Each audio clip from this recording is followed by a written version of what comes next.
Hello दोस्तों, आज के इस वीडियो में हम चैप्टर हिंदी का चैप्टर दूसरा जिसके पाठ का नाम है उसने कहा था और जिसके राइटर है चंद्रधर शर्मा गुलेरी। जिसके राइटर कौन है? चंद्रधर शर्मा गुलेरी। तो आज हम इस उसने कहा था जो पाठ है उसके हम कुछ ऑब्जेक्टिव्स को जानेंगे, पढ़ेंगे, ठीक ना। तो वीडियो को लास्ट तक, अंत तक देखिएगा, ठीक ना। मज़ा आएगा पढ़ने में। तो जो प्रश्न है सब पूछा हुआ प्रश्न है, इंपॉर्टेंट प्रश्न है, ठीक ना। तो वीडियो को ध्यान से देखिए और स्किप मत कीजिएगा, ठीक ना। तो चलिए बिना समय गवाए क्वेश्चन पर चलते हैं, ठीक ना। तो पहला प्रश्न दिया है, हिंदी कहानी के विकास में क्या है? हिंदी कहानी के विकास में मील के पत्थर कौन सी कहानी मानी जाती है, ठीक ना। कौन सी कहानी मानी जाती है? तो यहाँ चार ऑप्शन दिया है, जिसमें से पहला ऑप्शन है उसने कहा था, दूसरा है मंच पंच परमेश्वर, तीसरा है पुरस्कार और चौथा है मंगल, ठीक ना। तो इसका राइट आंसर क्या होगा? उसने कहा था। चलिए दूसरा में चलते हैं। दूसरा प्रश्न है, तेरी कुरमाई हो गई का किस कहानी से संबंध है, ठीक ना। तेरी कुरमाई हो गई का किस कहानी से संबंध है? तो जो तेरी कुरमाई हो गई का वो उसने कहा था कहानी से संबंध है, ठीक ना। कौन सा कहानी से? उसने कहा था कहानी से। तो चलिए तीसरा प्रश्न देखते हैं। बिना फेरे घोड़ा बिगड़ता है और बिना लड़े सिपाही, यह पंक्ति किस कहानी में है? तो यह पंक्ति जो है उसने कहा था कहानी में है, ठीक ना। कौन सी कहानी में? उसने कहा था कहानी में। चौथा प्रश्न है, बुध का कांटा रचना है, यानी बुध का कांटा जो है किसकी रचना है? तो ये जो है चंद्रधर शर्मा गुलेरी की रचना है, ठीक ना। किसकी रचना? चंद्रधर शर्मा गुलेरी की। तो चलिए पांचवा प्रश्न देखते हैं। पांचवा प्रश्न है, चंद्रधर शर्मा गुलेरी किस सदी के प्रमुख कवि थे? तो चंद्रधर शर्मा गुलेरी जो थे 20वीं सदी के, कैवीं सदी? 20वीं, ऑप्शन नंबर डी, 20वीं सदी के लेखक थे, ठीक ना। छठा प्रश्न है, गुलेरी जी ने कुल कितनी कहानियाँ लिखी थी?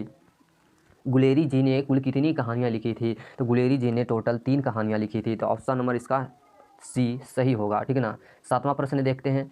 सब जो है ना दोस्तों, सब पूछा हुआ प्रश्न है, ठीक ना। ध्यान से वीडियो को पढ़िएगा, वीडियो को ध्यान से देखिएगा और ध्यान केंद्रित करके देखिएगा, ठीक ना।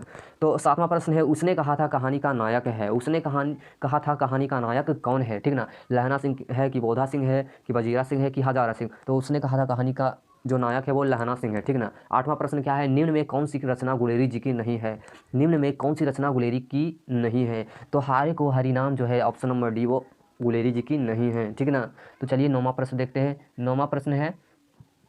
नौवां प्रश्न है, उसने कहा था कहानी है, युद्ध की कहानी है कि दिव्य प्रेम की कहानी है कि प्रेम पर बलिदान होने की कहानी है कि इनमें से सभी है, ठीक ना। तो इसका जो राइट आंसर होगा वो सभी होगा इनमें से, ठीक ना। क्या होगा? इनमें से सभी। युद्ध की कहानी भी थी और प्रेम के पर बलिदान की कहानी भी थी और दिव्य प्रेम की कहानी। तो इसका जो सही आंसर होगा इनमें से सभी, ठीक ना। और 10वां प्रश्न क्या है? 10वां प्रश्न जो है वो ज़्यादा ही महत्वपूर्ण है, ठीक ना। इसको याद रखिएगा। उसने कहा था कहानी किस शहर का चित्रण है? उसने कहा था कहानी में किस शहर का चित्रण है? तो ये अमृतसर का चित्रण है। किस शहर का? अमृतसर का, ठीक ना। चलिए 11वां प्रश्न देखते हैं। 11वां प्रश्न है, लहना सिंह के गांव का नाम क्या था? लहना सिंह के गांव का नाम था लहना सिंह के गांव का नाम था मांझे, ठीक ना। क्या नाम था? मांझे। मंगरे था जो वो था सूबेदारनी के गांव का नाम था मंगरे, ठीक ना। और यहाँ पर लहना सिंह का गांव पूछ रहा है तो यहाँ मांझे हो जाएगा, ठीक ना। क्या हो जाएगा? मांझे। 12वां प्रश्न है, लहना सिंह किस पद पर था? लहना सिंह किस पद पर था? जमादार, सूबेदार के पद पर कि लेफ्टिनेंट के पद पर कि जमादार के कि मेजर के? तो ठीक यहाँ पर लहना सिंह जो था वो जमादार के पद पर था। तो इसका जो सही आंसर हो जाएगा ऑप्शन नंबर सी, ठीक ना। चलिए 13वां प्रश्न देखते हैं। 13वां प्रश्न बोल रहा, लहना सिंह की मृत्यु किसके गोद में हुई थी? लहना सिंह की मृत्यु जो हुई थी वजीरा सिंह के गोद में हुई थी, ठीक ना। 14वां प्रश्न है, पलटन का विदूषक कौन था? पलटन का विदूषक कौन था? तो पलटन का जो विदूषक था वह था वजीरा सिंह, ठीक ना। ऑप्शन नंबर सी इसका सही आंसर होगा, वजीरा सिंह। 15वां प्रश्न देखते हैं। 15वां प्रश्न है, सूबेदार हजारा सिंह के लड़के का नाम क्या था? सूबेदार हजारा सिंह के लड़के का नाम था बोधा सिंह, ठीक ना। ऑप्शन नंबर ए सही हो जाएगा, बोधा सिंह। 16वां प्रश्न है, भारतीय सिपाहियों का किसके साथ संघर्ष हुआ था? भारतीय सिपाहियों का जो संघर्ष हुआ था वो किसके साथ हुआ था, ठीक ना। तो ये हुआ था जर्मनी के साथ, ठीक ना। ऑप्शन नंबर इसका डी सही हो जाएगा, जर्मनी के साथ। फिर है फिर 17वां प्रश्न देखते हैं। 17वां प्रश्न क्या है? 17वां प्रश्न है, जर्मन लेफ्टिनेंट को किसने मारा था? तो जर्मन लेफ्टिनेंट को किसने मारा था? लहना सिंह ने मारा था। ऑप्शन नंबर सी इसका सही आंसर हो जाएगा, ठीक ना। सिख राइफल के जमादार लहना सिंह का नंबर क्या था? तो सिख राइफल के जमादार लहना सिंह का नंबर कितना था? 77। कितना था? 77। तो इसका जो राइट आंसर होगा ऑप्शन नंबर ए हो जाएगा, ठीक ना। चलिए 19वां प्रश्न देखते हैं। 19वां प्रश्न है, सरकार ने सूबेदार को जमीन कहाँ दी थी? तो सरकार ने सूबेदार को लायलपुर में जमीन दी थी। कहाँ दी थी? लायलपुर में। फिर 20वां प्रश्न है, गुलेरी जी का जन्म हुआ था, गुलेरी जी का जन्म कहाँ हुआ था? हरियाणा में कि राजस्थान जयपुर में कि कांगड़ा हिमाचल प्रदेश में कि गुजरात में? तो गुलेरी जी का जन्म याद रखिएगा दोस्तों, जयपुर में हुआ था। कहाँ? जयपुर राजस्थान में, ठीक ना। ऑप्शन नंबर 20 का सही आंसर हो जाएगा। चलिए 21वां प्रश्न देखते हैं। 21वां प्रश्न है, सुखमय जीवन किसकी रचना है? सुखमय जीवन जो है चंद्रधर शर्मा गुलेरी की रचना है, ठीक ना। ऑप्शन नंबर ए इसका सही हो जाएगा, ऑप्शन नंबर ए, ठीक ना। फिर 22वां प्रश्न देखते हैं, उसने कहा था कहानी कब प्रकाशित हुई थी, ठीक ना। उसने कहा था कहानी जो था वो कब प्रकाशित हुआ था? 1915 में, ठीक ना। ऑप्शन नंबर सी इसका सही आंसर हो जाएगा, ठीक ना, 1915 में। चलिए 23वां प्रश्न देखते हैं। 23वां प्रश्न है, कछुआ धर्म किसकी रचना है? कछुआ धर्म किसकी कृति है, ठीक ना। तो कछुआ धर्म जो है वो चंद्रधर शर्मा गुलेरी की कृति, ऑप्शन नंबर डी इसका सही आंसर हो जाएगा, ठीक ना। चंद्रधर शर्मा गुलेरी की पुरानी हिंदी रचना है, किसकी रचना है? ये भी चंद्रधर शर्मा गुलेरी की ही रचना, ऑप्शन नंबर डी इसका, ऑप्शन नंबर क्या हो जाएगा? डी इसका सही हो जाएगा, ठीक ना। चलिए 25वां प्रश्न देखते हैं। पर इस 25वां प्रश्न जो है, उसने कहा था शीर्षक कहानी में, यह किसने कहा कि उद्यमी उठ सिगड़ी में कोले डाल, यह किसने कहा था? तो सूबेदार हजारा सिंह ने कहा था, ठीक ना, सूबेदार हजारा सिंह ने, ठीक ना। फिर है 26वां प्रश्न, कुड़माई का क्या अर्थ होता है? कुड़माई का अर्थ होता है मंगनी, ठीक ना, याद रखिएगा कुड़माई का क्या अर्थ क्या होता है? मंगनी। चलिए 27वां प्रश्न देखिए। 27वां प्रश्न बोल रहा है बोधा सिंह क्या था? बोधा सिंह क्या था? तो बोधा सिंह जो था वह सूबेदार हजारा सिंह का बेटा था। क्या था? सूबेदार हजारा सिंह का बेटा, ऑप्शन नंबर डी इसका सही आंसर हो जाएगा। 28वां प्रश्न है, चंद्रधर शर्मा गुलेरी की कहानी कौन सी है? तो चंद्रधर शर्मा गुलेरी, उसने कहा था पढ़ रहे हैं तो इसका कहानी क्या हो जाएगा? उसने कहा था, ठीक ना। चलिए 29वां प्रश्न देखते हैं। 29वां प्रश्न है, कौन सी कहानी चंद्रधर शर्मा गुलेरी की लिखी हुई नहीं है? कौन सी कहानी जो है चंद्रधर शर्मा गुलेरी की लिखी हुई नहीं है? तो ऑप्शन नंबर डी कफन जो हो जाएगा वो सही आंसर हो जाएगा, ठीक है ना, कफन। फिर तीसरा प्रश्न है, गुलेरी जी किस गांव के मूल निवासी थे? गुलेरी जी किस गांव के मूल निवासी थे? तो गुलेरी जो थे, गुलेरी जी वो गुलेर गांव के मूल निवासी थे। कौन से गांव के? गुलेर गांव के, ऑप्शन नंबर बी हो जाएगा, ठीक है ना। चलिए 31वां प्रश्न देखते हैं।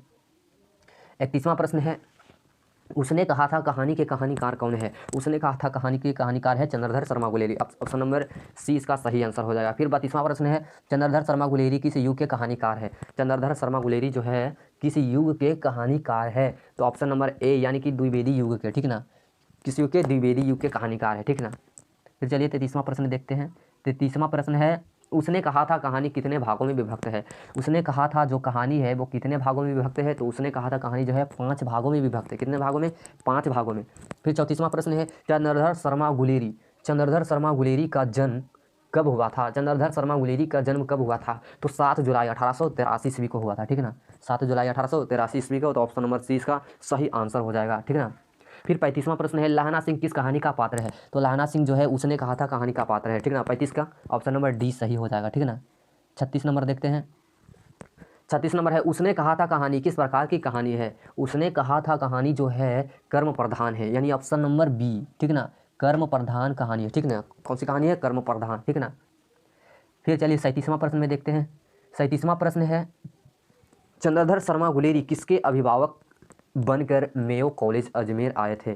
चंद्रधर शर्मा गुलेरी जो थे किसके अभिभावक बनकर मेयो कॉलेज अजमेर में आए थे, ठीक ना। तो 37 का जो सही आंसर हो जाएगा ऑप्शन नंबर सी हो जाएगा, खेतड़ी के नावालिंग राजा और जयसिंह के, ठीक ना, खेतड़ी के नावालिंग राजा जयसिंह के अभिभावक बनकर। 38वां प्रश्न में देखते हैं। 38वां प्रश्न है, कीरत सिंह कौन था? कीरत सिंह कौन था, ठीक है ना। कीरत सिंह जो था लहना सिंह का भतीजा था, ठीक ना, लहना सिंह का भतीजा कीरत सिंह।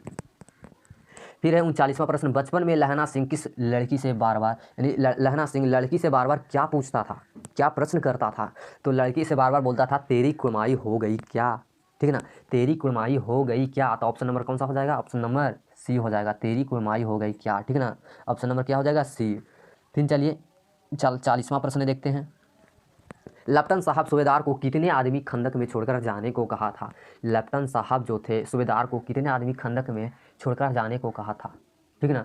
लेफ्टन साहब सूबेदार को तो ये 10 आदमी को कहा था, ठीक ना, कितने आदमी को? 10 आदमी को। फिर है अमृतसर में लहना सिंह का कौन था? अमृतसर में लहना सिंह का कौन था? तो अमृतसर में लहना सिंह का मामा था, ठीक ना, क्या था? मामा। लहना सिंह का क्या था? मामा था। फिर देखते हैं 42वां प्रश्न, लहना सिंह सूबेदार को वापस बुलाने के लिए किसे भेजता है? लहना सिंह जो है सूबेदार को वापस बुलाने के लिए किसे भेजता है? तो लहना सिंह सूबेदार को वापस बुलाने के लिए वजीरा सिंह को भेजता है, ठीक है ना, किसके भेजता है? वजीरा सिंह को। फिर लास्ट प्रश्न है, सूबेदारनी ने अपने पति एवं पुत्र की रक्षा के लिए किसे कहा? सूबेदारनी ने अपने पति एवं पुत्र की रक्षा के लिए किसे से कहा? वजीरा सिंह से कहा कि लहना सिंह से कहा कि कीरत सिंह से कहा कि इनमें से किसी से नहीं? तो याद रखिएगा, सूबेदारनी ने अपने पति एवं पुत्र की रक्षा के लिए लहना सिंह से कहा था, ठीक है ना, वही जो था वो प्रेम पर अपना बलिदान दिया था। वे सूबेदारनी जो थी उसकी प्रेमिका थी। लहना सिंह की क्या थी? प्रेमिका थी बचपन में। उसके बाद सूबेदारनी की शादी विवाह हो गई तो उसके पति एवं पुत्र हो गए, तो सूबेदारनी अपने पति एवं पुत्र की रक्षा के लिए लहना सिंह को सौंप दिया था, ठीक ना। तो लहना सिंह जो था अपने जान पर लड़ाई लड़ा और उसे रक्षा किया, ठीक ना। तो वीडियो अच्छा लगा होगा तो वीडियो को लाइक कीजिए और चैनल को सब्सक्राइब कीजिए। धन्यवाद।